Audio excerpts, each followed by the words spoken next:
I'm John Miglash for the Wisconsin DMA and the International Society for Strategic Marketing. Okay, we got a lot of fun stuff today. I finally found an AT&T commercial that I like. So let's start with that one. Here we go. Over here. Question for you. Will you make me the happiest man in the world?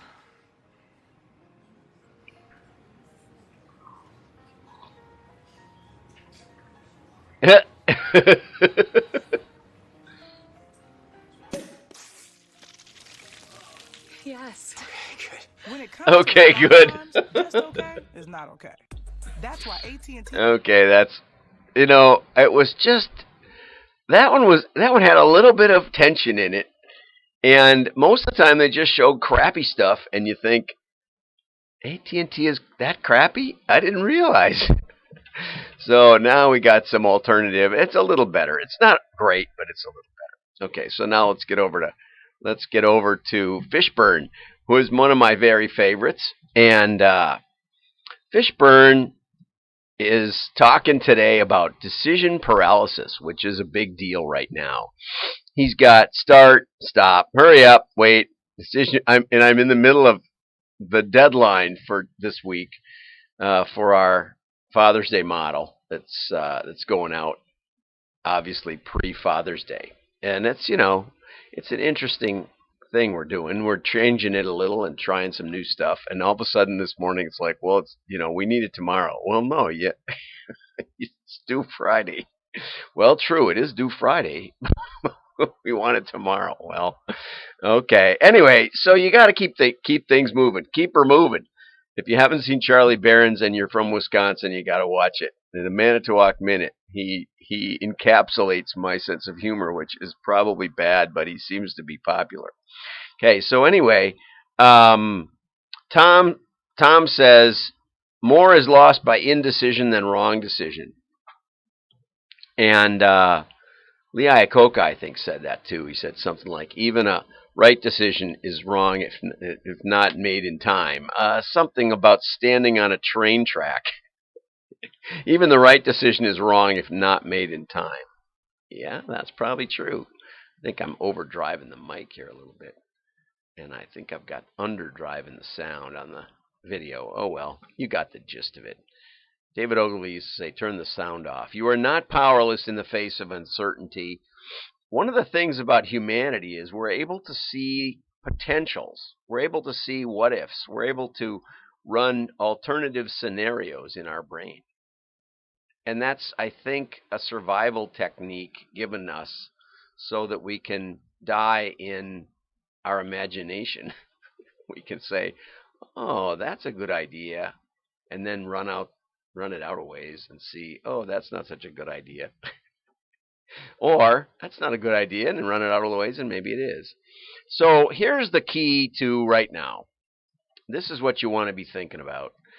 What is the next step I can be working on? Get resilient at handling the frustration that comes with uncertainty. So Scott Adams was working in a job. He got a letter saying, you're a white male. We're not going to promote you no matter what. He was in a utility company or a bank or something. It happened to him about 3 times. And he thought, I've always wanted to be a cartoonist. What could I do to start on being a cartoonist? And so he thought, I probably should have a pencil and some paper. So he decided that I think the next day he was going to go get some pencil and paper. And that would be a good start. And so he did. And then the next day he thought, well, what else could I do? Just some little thing. And he decided that he was going to get up 30 minutes earlier than he was used to. And he was going to draw for 30 minutes. Draw something. Try drawing something. And he did that for a while, and he started coming up with some cartoons. And he did it for about a year. And then he had a few cartoons he thought were pretty good. And he sent it out to a number of people, most of whom said, you can't draw. You might want to get an artist to collaborate. You seem to be pretty funny, but you can't draw. And so, anyway, the rest is history. He's very, very wealthy, and he's one of the top cartoonists in the world, even though he can't draw, but he went and got some paper. So do something today. Think about something, no matter how silly. April Fool. Google is pausing on April Fool's messaging. Now, this could be an April Fool's message. I kind of hope it is, because, we could use a little humor right now. And I only have one coronavirus joke. You probably won't get it. It's the best I got. But if you have any coronavirus jokes, I'm happy to hear it. And, it's one of those things that you're safer now because you aren't driving your car. Because 1,000 people a week die in America in car crashes and a lot of injuries. So we're saving a lot of lives. California's net death rate's gone down the last few weeks. But we're not making it up in other areas. Okay, so here's a good article. 6 essential tips, and I'm going to add in some extras for you. Because, we're chill right now. We're a little chill because that's where we are. We don't want to get too worked up. Okay, so if you're working from home, which I have been off and on. I kind of always work from home, but I've been coming into the office because nobody's here. I'm all by myself, and I got toilet paper, and I got soap, and I got snacks. So I figure it's at least as safe. My son is on essential work, so he gets to go to the factory and weld stuff for generators. But he says people keep going home sick. He thinks they're maybe just taking advantage of the situation, which they could be. I worked in a factory, and that was kind of the way it worked there. But nevertheless, he's out and about, so he's bringing it home. So home is not necessarily any safer than here, probably a lot less. So, here's a couple of them. I think this is a hilarious one. Tell people you live with when you have meetings or are not available, so they need to be quieter. Now, I happen to live in an Italian household, so that may get them louder. What do you mean? Wait, what do you mean? What kind of meeting? Who are you meeting with? Are they having snacks? Are you using Zoom or are you using Skype? Are you video? You look terrible. You need to get some makeup on, or you need to comb your hair. Are you in your pajamas? That's the kind of stuff that happens around our house. You're better off just running away. Okay, here, set aside a space for work. Yeah, I'm in my space. It's tempting to work from bed. No, that is a very bad no-no. In fact, we have a rule that basically no electronic devices in the bedroom. And we don't really even watch TV at night in bed. It's a sleep spot. Best you keep it that way, right? Okay, make it a comfort place, not an electronic place. We charge our phones, but we don't play on our phones in bed. My son does. He regularly falls asleep with the phone in his hand or on the floor and then says, I forgot to charge my phone. Okay, that's a clue. Okay. Find a location where you can close the door. Okay, and when I was starting my business, I got an office just because my kids were little and I didn't think that would work. I didn't think you could you could instantly turn a switch and the kids would understand that I'm at home.